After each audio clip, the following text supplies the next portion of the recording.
we feel good about the prospects of a deal. The U.S. military says it's turned back 9 ships in the Strait of Hormuz. CENTCOM says the vessels were ordered to return to Iranian ports or to coastal areas. Meanwhile, U.S. President Donald Trump has hinted at direct talks between leaders of Israel and Lebanon due to take place on Thursday. There's been no official comment from Israel or Lebanon. All right, we're live in Beirut, in Doha, Islamabad, in Tehran, and that's where we begin our coverage with correspondent Ali Hashim, who's there in the Iranian capital. So, Ali, what's been said in Tehran about the potential progress of any peace talks?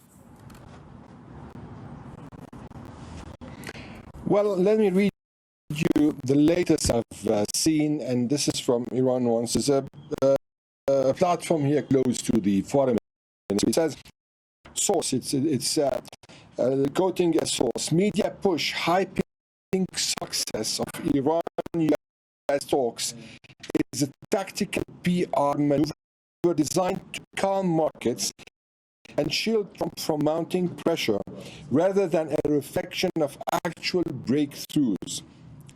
Talks are far less positive thanks to contradictory U.S. stances and Israeli spoiler efforts.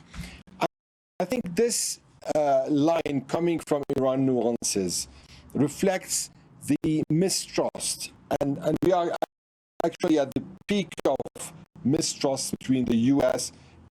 and Iran. Why? Because the Iranians are receiving messages from the mediators, such as the Pakistanis yesterday, that gives them an indication that things are on the right track. Then they hear from the United States contradictions completely when it comes mainly to some of the bridgeable issues like enrichment. The United States will put on the table, for example, a 20 years hold in enrichment.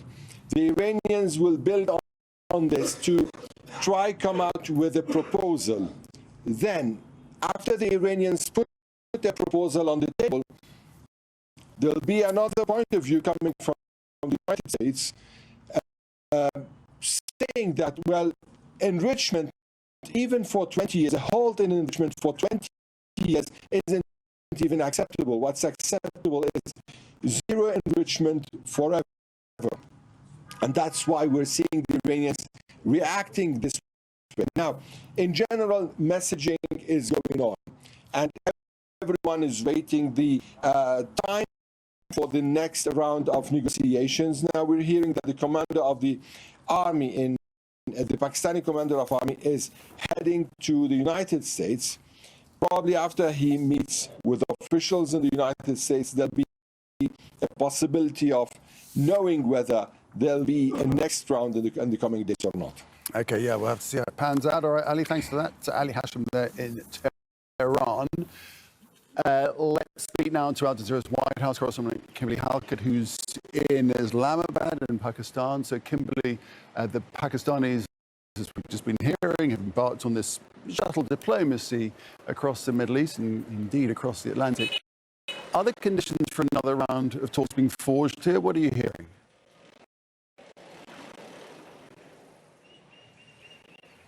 That's absolutely what the attempt is, at least. And we have to remind our viewers that the Pakistani Prime Minister has a very good relationship with Donald Trump, the U.S. president, as does the military chief. And as my colleague was just mentioning, there is the reporting that he could be headed next to the United States after visiting in Tehran with the foreign minister.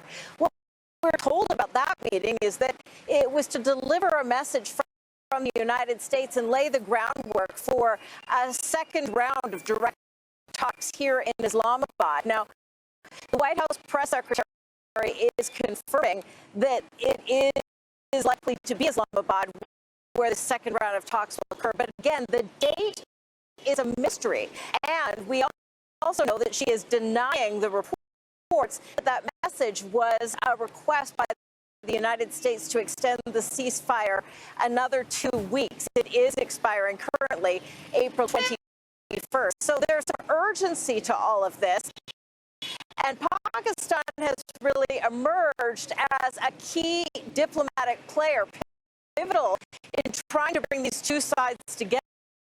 Only nation that seems to have the trust of both parties to try and orchestrate this. Now, I can tell you that here on the ground in Islamabad, officials say they are still planning for the upcoming direct talks, the second round. In fact, they say that the security in some ways never stopped. And in fact, I'm standing near the parliament buildings, but you can't see them because security has pushed us back away from that. So they are collectively holding their breath here in Islamabad, waiting for the rush of journalists as well as delegates, subject matter experts, technical teams, all to converge on Islamabad again. But again, that message of what date it will be is still a big question mark. But what we do know is that the Pakistan officials are working hard to try and bring the parties together. Kimberly Halkett in Islamabad, thank you very much. Well, in another thrust of diplomacy, Pakistan's Prime Minister has arrived in Qatar on a working visit. Prime Minister Mohammad Shehbaz Sharif arrived in Doha today, Thursday, for a working visit to the country. The accompanying delegation were welcomed by Qatar's Minister of State for Foreign Affairs, Sultan bin Saad Al Maraki. Zama Javed joins us now live from Doha. So, Zama, we have the Pakistani military chief in Iran and Pakistan's Prime Minister on this regional tour. He's now, as I say, just arrived here in Qatar. Then he's off to Turkey, I think. What have you been now established as to how things are unfolding? Well, as you heard, all roads lead through Pakistan for a diplomatic off-ramp between the United States and Iran. Let's tie it all together. You've got the Pakistani army chief in Tehran. You've got the Pakistani prime minister who was in Saudi Arabia yesterday, in Qatar today, and tomorrow in Turkey. And then we're hearing there's going to be some travel diplomacy between Pakistan and Washington, D.C.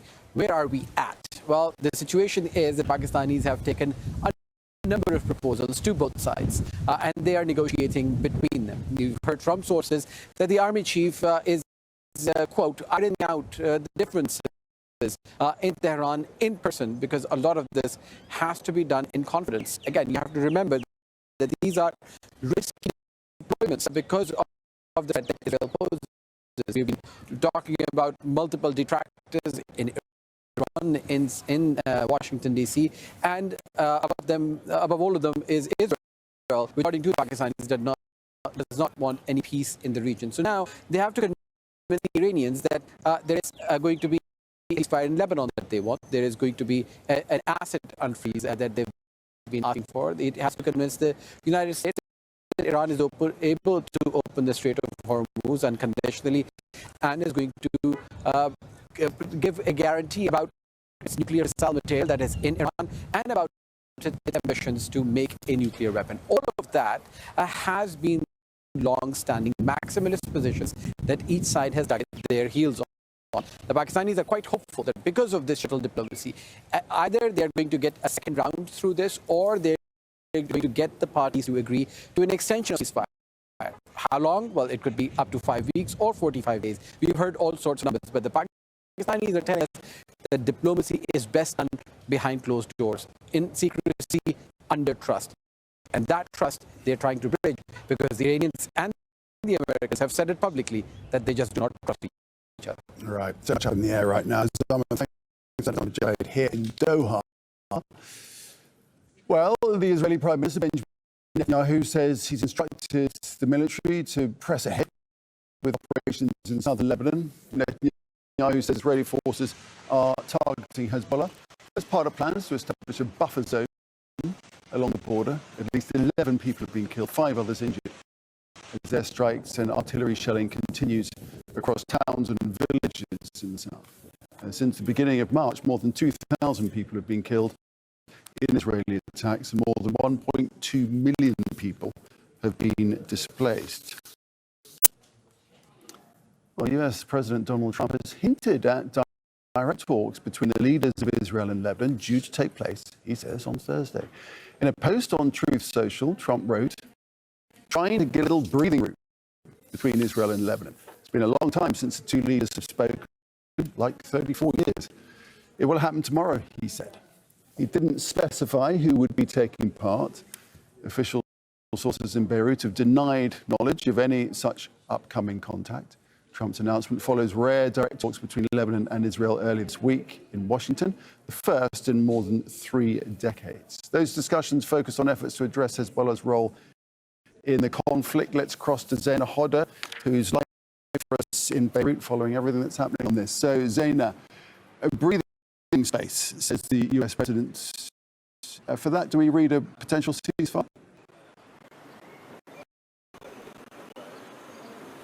The Trump administration has been pushing for a ceasefire for 2 reasons. It helps on the negotiating front with the Iranians. It also helps on the Lebanon-Israel diplomatic track.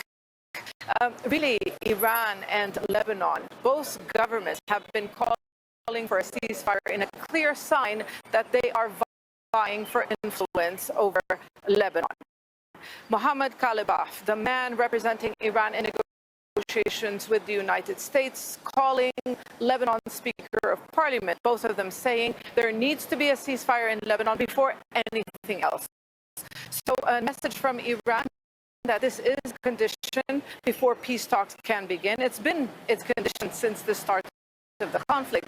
And then we heard from the Lebanese president, Joseph Aoun, who also called for a ceasefire, saying a ceasefire is key in order to start formal peace negotiations with Israel. But he also had other conditions.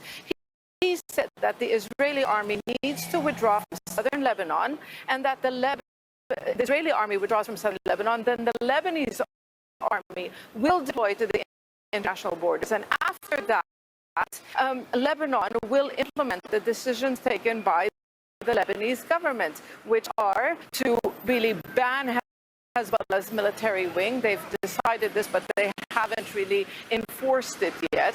And enforce disarmament of Hezbollah. So really 2 countries vying for influence here, both of them demanding a ceasefire. The U.S. knows a ceasefire will help the diplomatic track, but Israel insisting from its statements and its actions that it's not agreeing to a ceasefire, at least for the time being. So, Zaina, ceasefire in the offing or not, the strikes in southern Lebanon are continuing. Yes, there is no ceasefire. In fact, the situation has only escalated in the south of the country. Yesterday, there were strikes that damaged a hospital in the village of Tibnin, some 10 kilometers north of the Israeli border. There were also yet another strike targeting medics, killing 4 paramedics in Nabatieh. Already, the Israeli army has deliberately targeted ambulances and medics, killing more than 90. A vehicle was hit very close to the border with Syria. That's in the east of the country. Yesterday, 2 vehicles were targeted along a highway some 25 kilometers south of Beirut. Another bridge, which was already damaged, hit again. So the Israeli military trying to separate the south of the country from the rest of the country. Also, that ground invasion continues, fighting in the symbolic town of Bint Jbeil, which is known in Lebanon as the capital of the resistance. There are also reports that Israelis are trying to advance in the eastern sector to reach another town which is under the control of Hezbollah, Debin. So yes, there is no ceasefire. The Israeli army saying that attacks against Hezbollah will continue, but there is a lot of pressure on Israel to agree to a ceasefire. Many believe that it's looking for some sort of military gain on the ground before agreeing to a ceasefire. Taking over Bint Jbeil could be a symbolic gain, at least on the part of the Israeli military. Oh, Zaina, thanks for that. Zaina Hodder there in Beirut. Okay, let's get more on all the above. Joining me here in the studio is Mohammed El-Masri, a political analyst and professor of media studies at the Doha Institute for Graduate Studies, joining us here in the studio. Also joining us is Dan Perry, who's a former editor of the Associated Press in Europe, Middle East and Africa, also publisher of the Ask Questions Later on Substack. He joins us now from Tel Aviv. And Dan Perry, I'd like to start with you. So there seems to be some doubt as to whether the Israeli and Lebanese leaders will indeed talk. If they do, it would be for the first time in 3 decades, 30 odd years at the top level. Can you see it happening? I can. Israel will do whatever Trump tells it to do, realistically. And as for Joseph Aoun, he and his government are showing a lot of courage in taking a position, at least, that aligns completely with Israel's, which is that Hezbollah cannot exist as a military force in Lebanon. Whether it'll really come to pass depends on other factors, and I'm sure Lebanon is angry at the continuing activity that seems to have caused civilian harm as well. And I'm not a believer that Israel did that on purpose and that they purposely attacked medical vehicles, whatever, but clearly there have been civilian casualties. Lebanon has demands that Israel stop. In Israel, there's cognitive dissonance. Part of Israel says, well, we have to pressure the government of Lebanon to do what it says